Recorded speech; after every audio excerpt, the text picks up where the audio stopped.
in Baltimore and for the Ravens, and those of us going down to the Purple Crab Cake on Saturday night for some fake football, but also the Orioles at Fenway Park all weekend.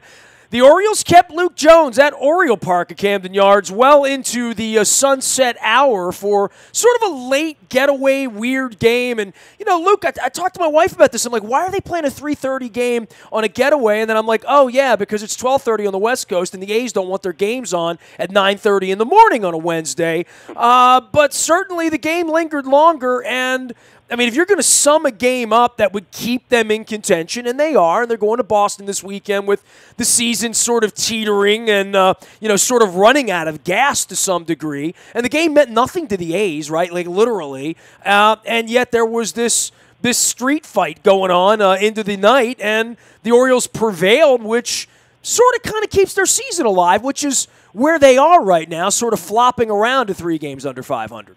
Yeah, I think you're right about that. I mean, I don't think this win does a whole lot to change what is a pretty not so encouraging outlook at this point. I think we'd all agree on that. What's Fangraphs have them at? Is it less than, at one point it was like 2%, then it went to like 10%. Yeah, it's got to be back down to like 2%, right? Yeah, it's back down there, and they did pick up a game. You know, they're 3.5 games out of the second wild card. It's not completely insurmountable, but at the same time, you look at the number of teams ahead of them.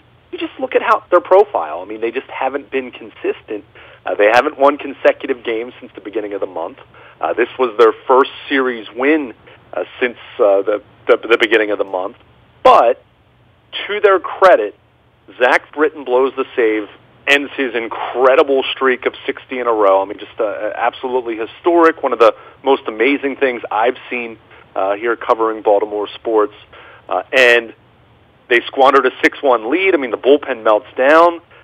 Everything about this had the feel of it was going to be a soul-crushing, symbolic, proverbial final nail in the coffin. And it wouldn't have ended their season mathematically, we know that, but everything about it would have felt like, my goodness, it doesn't get any worse than this. You lose a series to Oakland. It's a losing homestand.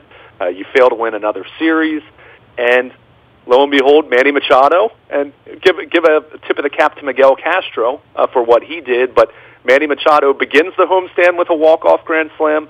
He ends the homestand with a walk-off homer, and as trying as that game was, they come away with a win, they come away with a series victory, and they go into an off day feeling much better about themselves. So I don't think it necessarily turns around their season. In fact, if I bet, I'll say no on that, but a loss on Wednesday certainly would have felt like that could have been the symbolic end to any real semblance of hope for them. You know, I write the book of life as I go along here, and I would agree with you that if somehow they become a wild card team that becomes an American League Championship Series team, you would look to, you know, this afternoon and say, boy, that turned their season around. And then they went up to Fenway and they swept the Red Sox. And then they came back to host a homestand and, you know, won 7 of 8. And, you know, that's what is going to – it's going to have to be some miracle story at this point for this to sort of work out, right? And I guess the beginning of that would be that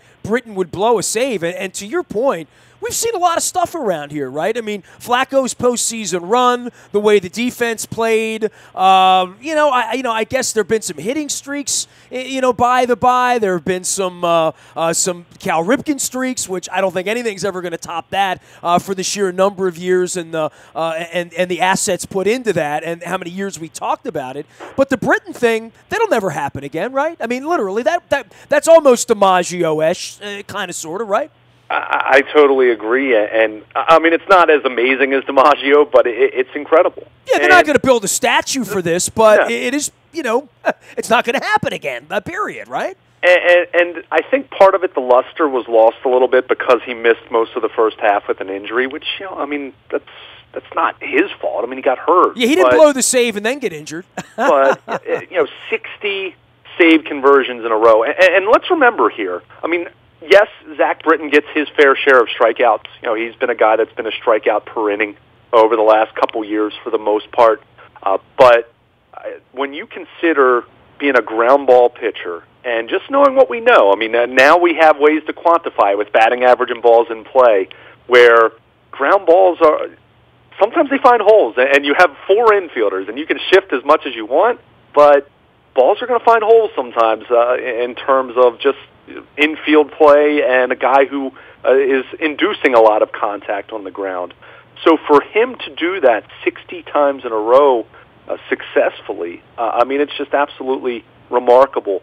And when you look at how this team is profiled, going back to 2012, first with Jim Johnson, where he was terrific that year, but when he took over, about a third of the way, close to halfway through the 2014 season, when Tommy Hunter was their closer and it wasn't working, it really lends a appreciation to what Zach Britton has meant to this club. So for him to have this streak, and you knew it was going to come to an end at some point. I mean, this guy wasn't going to go on forever.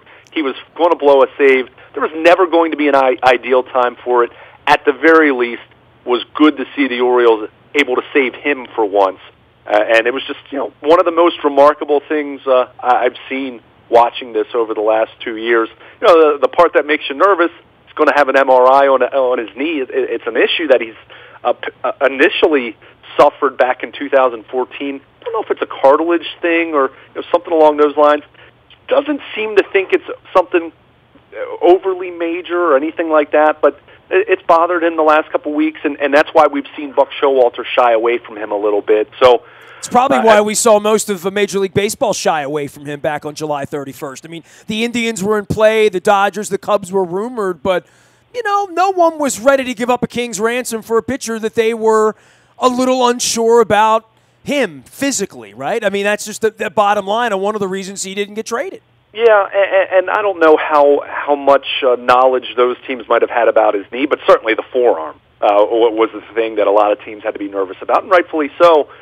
You hope that the MRI ends up being, returning a result that's pretty inconsequential. I mean, he's pitched through this. It's not as though he suffered a serious injury in the midst of his outing on Wednesday, but at the very least, even if it ends up being something very minor, maybe needs to have the knee cleaned out a little bit in the off season, something like along those lines, not going to help his trade value on the heels of the forearm issue.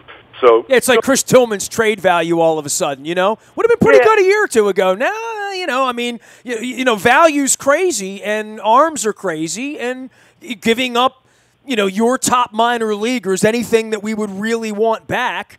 This is a very, very messy time, dude. And I know there'll come a day, and we'll talk about it, but, I'm not going to predict their demise headed to Fenway Park, but there is going to come a time where this is going to be a lost season. I think we all see that coming. And then on the backside, we're going to say, what are our assets?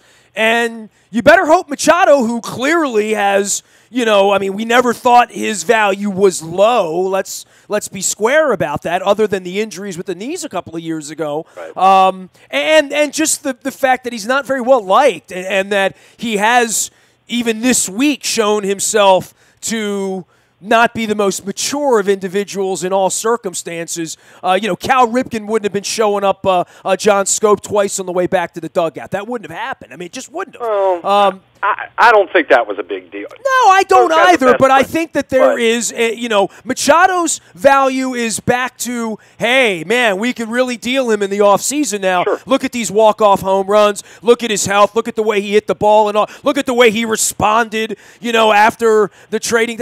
Okay, fine, but Britton has really gone the other direction, and I don't know if there's going to be enough time to sort of resurrect his value in the offseason, to your point, right? Well, it depends what you mean by value. I mean, I think you can trade him and get some good pieces. Are you going to get the Andrew Miller return? No, I think that ship sailed. I don't think they were going to get that at the trade deadline this year anyway, based on how the market never really developed for relief pitching the way that you thought it would. Well, you're also going to have to pay him like Andrew Miller for a little while. Sure. You want him next year. He's what, 12, 14? What's the number going to be? He's at about 11. He'll be at about 14. 14, right? Okay. It's the going rate for having an elite kind of closer. So, if this knee thing ends up not being anything that's a big deal, if it's something that he's going to have his knee, he's going to have it scoped or cleaned out a little bit in the off season, I don't think that crushes his value per se. Now, if there's some kind of degenerative issue that that this actually is, and it's a really big deal, then yeah, I mean, that completely changes the equation.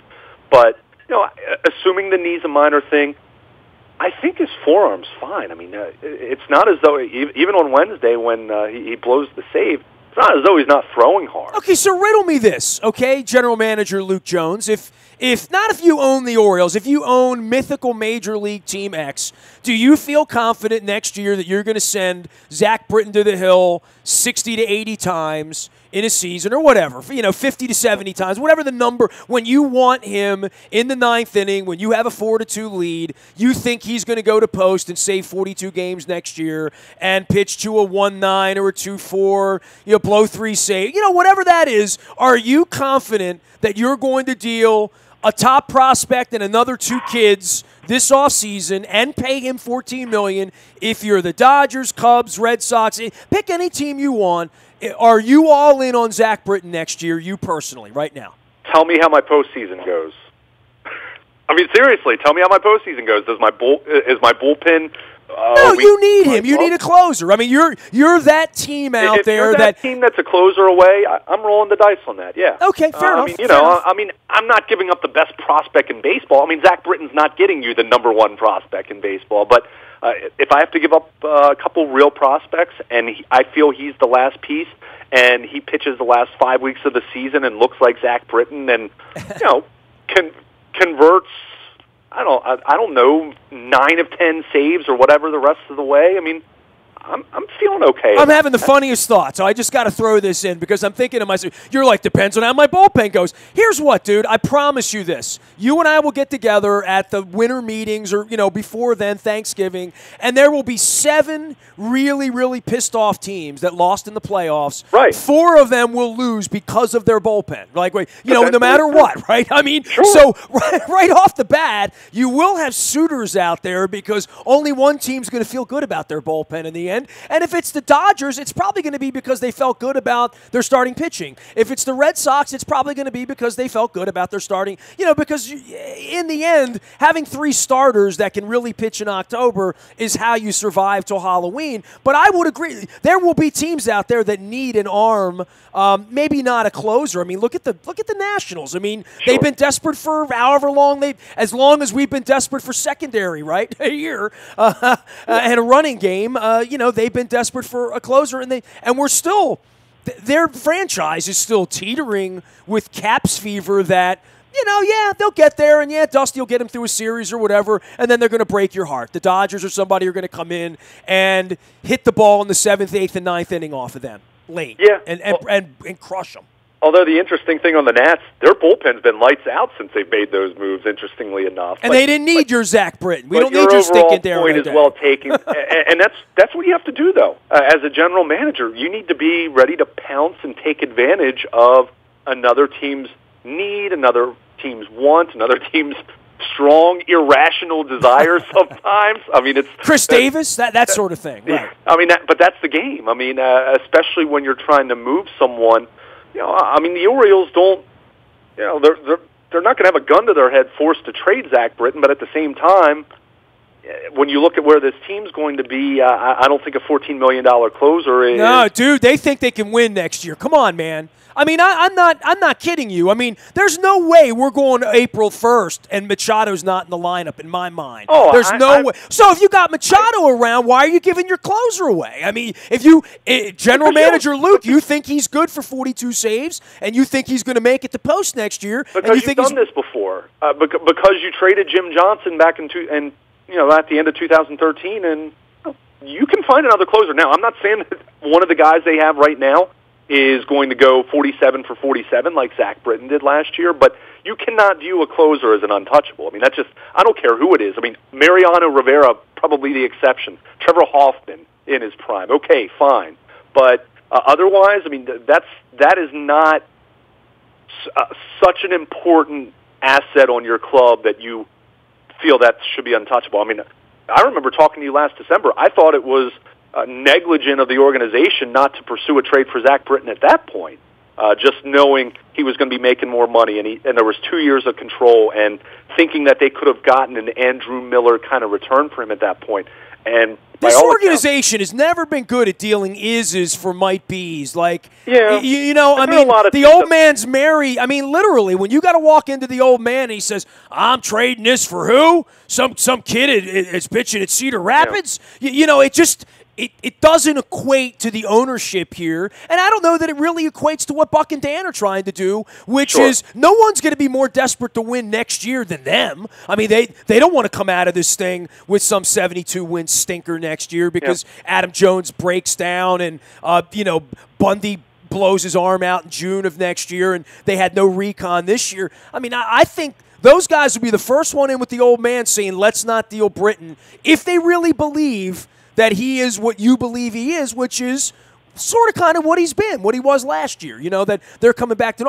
I think they will go balls in next year. At this point where they are, and especially with the disappointment that they're about to feel here in the coming days or weeks of not making the playoffs, I think there'll be more desperation than ever next year. I really, really believe that an 88-year-old Peter Angelos is just going to say, I got $25 million into Davis, I got Machado one more year, let's go buy some Doug Drabeck or some Craig Lefferts or some Kevin Millwood or so, whatever. I mean, they'll go to post with 2 Bartolo Colons and a knuckleball pitcher and try to figure it out next year. I really believe that. Yeah, I'm not going to be shocked if that happens. I mean, the one thing I'll say is they were pursuing deals for Zach Britton. Now, they didn't find anything that they ultimately liked, and I know even from talking to some members of the organization that they didn't really like any of the returns. There was the talk about the Astros with a couple players that they were offering, having some injury concerns. And look, I know we've scoffed at that a lot, but the Orioles have been right just about every time, even if they haven't handled those situations well. And we can certainly talk about the merit of that. But so many of these times where I wrote books about it. Yeah, I can talk about it. when they've had these medical concerns, again, whether they've handled it properly or not, that's fine to debate. But their reputation, going back to Xavier Hernandez and Aaron Seeley, and the kid that went down to Tampa Bay, a couple years ago. Look, dude, I hear you loud and clear. They're ruthless about it, and that's cool and all of that. But then there's the price to pay for that, which is, some people, some teams, some GMs, some agents, some players don't want to do business with you. Yeah. Period. Well, there's either that or they fleece Seattle over and over and over. But fair enough. But the fact that they were actively seeking a trade for Zach Britton and listening to offers at the deadline leads you to think, and because he's going to be making $14 million, that they will pursue a trade for him. Now, I think, I've said this to you, how I would proceed with Manny Machado. I would make one last legitimate push to try to sign him, and if he balks, which would be the predictable response, because you're talking about a guy who's a year away from hitting the market, then I would trade him. That's what I would do. I don't think they're going to do that part of it. What do you think his number is?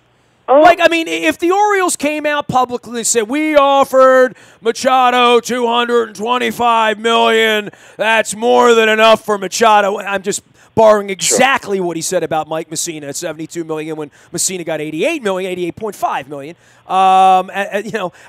With Machado, I don't even know what the market is. I mean, if they did offer him $225 million, would he take it? I don't know. Probably not, because someone will give him $285 or whatever in the cosmos Boris makes up. But this is what they always try to do, is they vilify the play. This has been 25 years. I've written books about it. They will say, we offered him $200 million, and he laughed at us, and he'll sign for whatever the number is, and it's always larger, right? And they'll at least say, we tried, and that's how their PR, that's how the old man's mind works on this thing. That's how he always justifies that he was right in some way, or he was, we pay what is fair and generous and appropriate. Okay, great. But it would be interesting to see what that negotiation, where that would start behind enemy lines, because I have to think it starts at 200, right? Like, he's going to get 200 falling out of bed next year, right? I can't,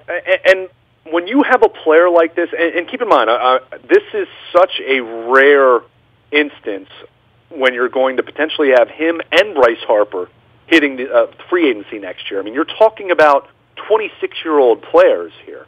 That's very rare. I mean, just the way that baseball is structured with player control for 6 full seasons before they hit free agency. It is so rare to think of a 26-year-old becoming a free agent. Most 26-year-olds who become a free agent, it's because they've been non-tendered because they're not very good. They're Alec Asher. Right. Or they're minor league free agents because they've been in some team's system for 6 or 7 years. Or they're a number 1 overall draft pick like Beckham, who's just sort of. But he's not a free agent.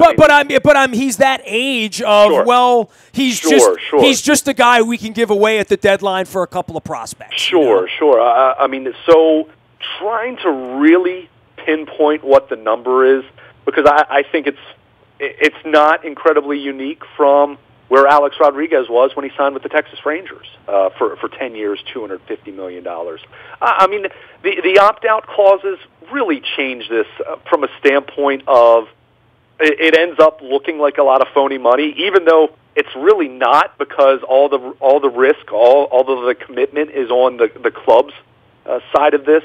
I would think Manny Machado, whatever deal he's going to get, is going to have an opt-out after 4 years with the thought of him hitting the market as a 30-year-old, kind of that conventional time that someone hits free agency. The Pujols era, right? Yeah. So how I would do it, and you're going to think this sounds crazy, but this is how, and I'm not saying it just for the Orioles, but this is how I would do it with any special kind of free agent at this point.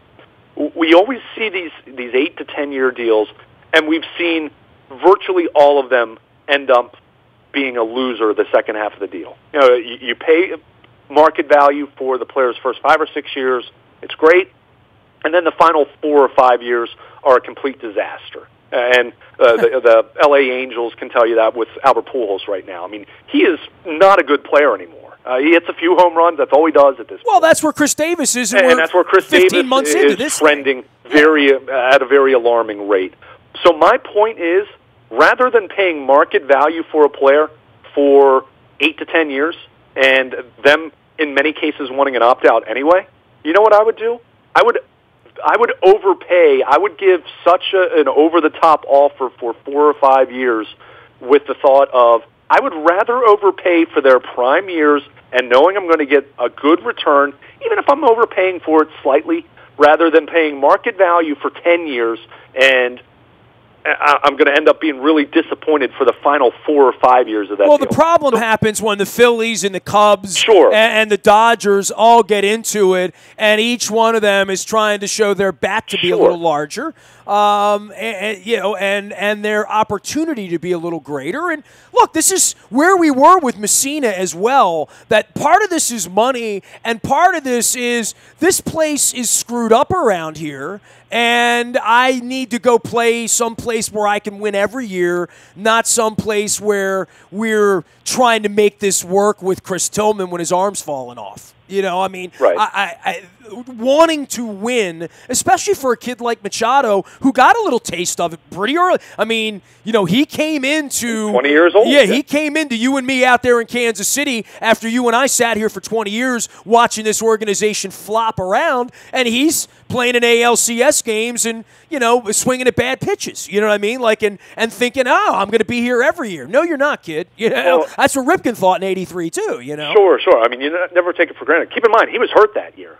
2012, he played in the division series, and I always mix the Markakis injury and the Machado and the Davis suspension. Yeah. They all kind of I know is the Orioles never went in with all their bullets. That's for sure. Right. But I'd say, going back to how I would proceed, and people listening are probably saying, well, you can't offer 4 or 5 years. You can if you overpay. So the thought with doing that would be, I'd be prepared to offer him $35 or $40 million per year for 4 years, where he would blow away the average annual value record. That would be the carrot. Do I think it would be successful? Probably not.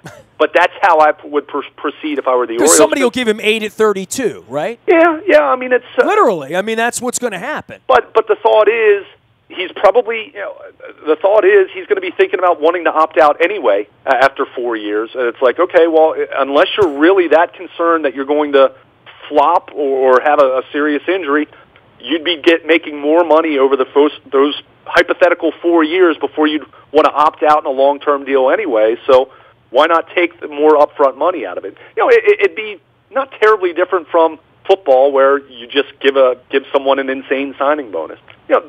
I think if the Orioles are going to have any shot at re-signing him, I think you got to do something really unconventional like that to try to whet his appetite a little bit. Do I think it'd be successful? No, I'm not. I wouldn't bet on it. But we're not betting on them doing anything then. Like, unless you're going to give them $300 million over 8 years, something crazy. Yeah. That, that would really sound like more than he's going to get in the market. And again, I don't do this for a living, but his agent does, and I'm sure they have a very, very sound number on whether that's 32 for 8 or 36 for 6 or whatever that number is. They know what that number is, and so does Dan. I mean, come on, as much as Angelos may be blind to a lot of this because he doesn't rub elbows in and around this stuff, Duquette knows his stuff like the back of his hand and has had to work with one arm tied behind his back most of the time anyway. This is a very interesting ego backstory for all of this, where Scope's head is, where Adam Jones's head is of, hey, I'm going to get 3 years and go play in New York at the end of this and go play in October before I get too old to do this, or I'm going to go play out in L.A., or I'm going, whatever that story's going to be. All of these guys have a really good idea where they want to be in 2019, and I don't think any of them picture themselves with Baltimore on a sweatshirt 15, 18 months from now. I really don't believe that, Luke.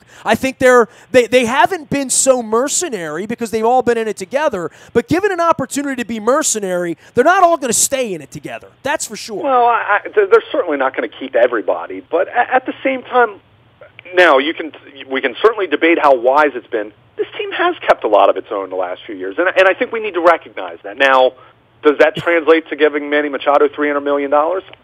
I'm going to say no. Well, one of the excuses for that is we still got $100 million into Davis, right? Literally. Right. Well, but I was just going to say at the same time, you and I were scoffing at the notion that they were going to re-sign Chris Davis, and they did, and it wasn't smart. But when we were talking about that in early October of that season, you didn't have any thought whatsoever that they were going to give Chris Davis a 9-figure contract. Dude, Chris Davis waved goodbye to everybody and sat in the corner with you, in a powwow and pretty much said, sayonara. Like, he didn't think he was coming back, right? I mean, literally. So that's where I say never entirely, and they have re-signed a lot of their own, but Manny Machado is such a unique case. And I do think the market's complicated from a standpoint of, do either Machado or Bryce Harper, does one of them blink before it happens, or do they both stand firm and hit the market? I'm guessing they will. Is one perceived to be more valuable than the other? I guess it depends if you need an infielder or not, and it probably depends on what you think Machado's going to be if you're paying him to be 33 or 34, right? Like, and we all know, and look, Cashman's been around for a couple decades. I guess Theo will stick around in Chicago, but, whatever Andy McPhail does with that money 18 months from now, he won't be there in 2024 to count it anyway, So when you're giving these guys this kind of money, as we saw in Anaheim, you're not really giving Hamilton the money. You're not really giving Pujols the money. Artie is, Right. And that there is a part of that even if Machado were to sign an 8-year deal in the offseason, Buck's not going to be around for the end of that, and certainly Duquette might not be around for the beginning of the end of that. So, a lot of this really does go back to the owner, as it should, and saying, am I going to be the one that's going to sleep on this Chris Davis contract because it's going to outlive most of the other things we have around here? Yeah, and I mean, that's, anytime you're going to make a long-term commitment that's of a lucrative nature, that's what you have to think about. So, the place for Machado that I'll continue to go back to, especially now with a new ownership group coming in there and thoughts that they are probably going to move Giancarlo Stanton, I don't sleep on Miami here because of what he means to that community, because of, they're doing the Players Weekend this weekend where all the players have the nicknames on the back of their jerseys. His is Mr. Miami.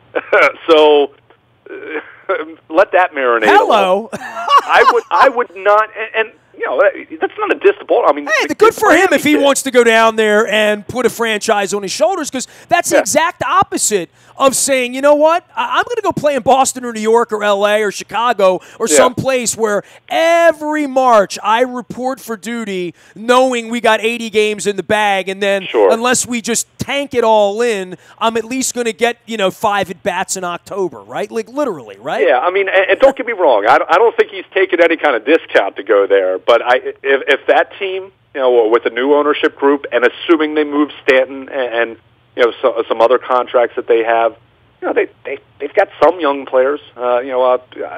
Certainly not a team that's on the cusp of winning a pennant, but that's the team that I would say don't sleep on, just because of I think there's such an appeal for him to play in Miami, and certainly that ownership group is going to be wanting to make a big splash. So that's the one that's kind of come to mind, but doesn't mean he won't wind up in Philadelphia or New York or Boston or L.A. or any number of big marketplaces. But as I told you, if I'm the Orioles, if I want to be serious about really trying to re-sign him, I would go the route of a shorter-term deal with an absolutely insane average annual value. I'm talking like a 4-year, $160 million contract, as crazy as that sounds. But if you're going to sell him on the idea of taking a shorter-term deal, then you have to give him much, much more money per season to even consider that. And I would try to sell it on the fact of, any deal you sign anyway, you're going to sign with an opt-out after 4 years anyway, so why not get more money in the meantime, and then you'll be able to hit the market at age 30, and you know what? I'm not looking to sign a 30-year-old ball player to a 10-year contract, so at that point, I'll wave Manny Machado bye-bye, and I'll take the 4 best years of his remaining career in the meantime, and then someone else can give him the bad contract. That's how I would proceed. It's unorthodox. Do I think it would work? Probably not, but certainly beats the notion that you're going to just offer him a $200 million 8-year contract and he's going to laugh in your face or something like that. My prediction is he'll be playing for the Orioles next April. That's my prediction, and I would and I'll go stick along with that. As much as I don't think that should be the case, I absolutely think that's going to be what ends up happening. If they do trade Manny Machado at some point, it's probably going to be at the deadline next year, and it'd be because they're 8 games out of the wild card and not having even a glimmer of hope, as they kind of sort of have had the last few weeks with so much mediocrity in that race. All right, well, the Orioles head to Boston here, a weekend at Fenway. We've had a spirited debate on the backside of a hell of a homestand for Manny Machado. Of course, the Ravens getting after it on Saturday night as well. Hellickson, Gausman, Tillman, Miley, Jimenez. That's how it stacks up the next 5 days, folks. And Bundy comes back against Seattle in the homestand on Wednesday. Birds, quick weekend at Fenway. Ravens taking on the Bills. You can find him, Baltimore Luke, on Twitter, as well as Luke at WNST.net. I am nasty at WNST.net. Together, we're out in the BuyAToyota.com audio vault 24 hours a day from anywhere in the world on your mobile device by downloading the TuneIn Radio app. I'm on Facebook, Twitter, LinkedIn, Snapchat, Instagram, streaming live on our Facebook, as well as our YouTube WNSTV channel. Don't forget, if you're headed over to London, head over with us on Saturday. Do the purple cable cars. We're going to have a pretty interesting little gathering at the Emirates Air Cable Car 252 on Saturday, the 23rd of September. We're going to do a Purple Sky march across the River Thames to the O2. We're going to have some fun. We're going to drink a few pints, eat some fish and chips, and hopefully beat the Jaguars at Wembley next month. Don't forget, our morning newspaper ships to your email inbox free of charge each and every morning at 7 a.m. It's all powered up by our friends at Planet Fitness and PlanetFitness.com. Big appreciation for them and all they do for us here in sponsoring our morning newspaper. Last but never least, any breaking news on Flacco, Orioles, trades, injuries, things, sometimes bad things. And Owings Mills, it's all first on the WNST tech service. For those of you on it for a decade, you know how good it is. It's all brought to you by Coons Ford of Security Boulevard. And, of course, Dennis will be here on Thursday driving you home from 3 until 5. It is the SSV on WNST, getting you ready for a weekend of more fake football and real baseball. I'm Nestor. We are WNST.net, AM 1570, and WNST Towson, Baltimore. And we never stop talking Baltimore sports.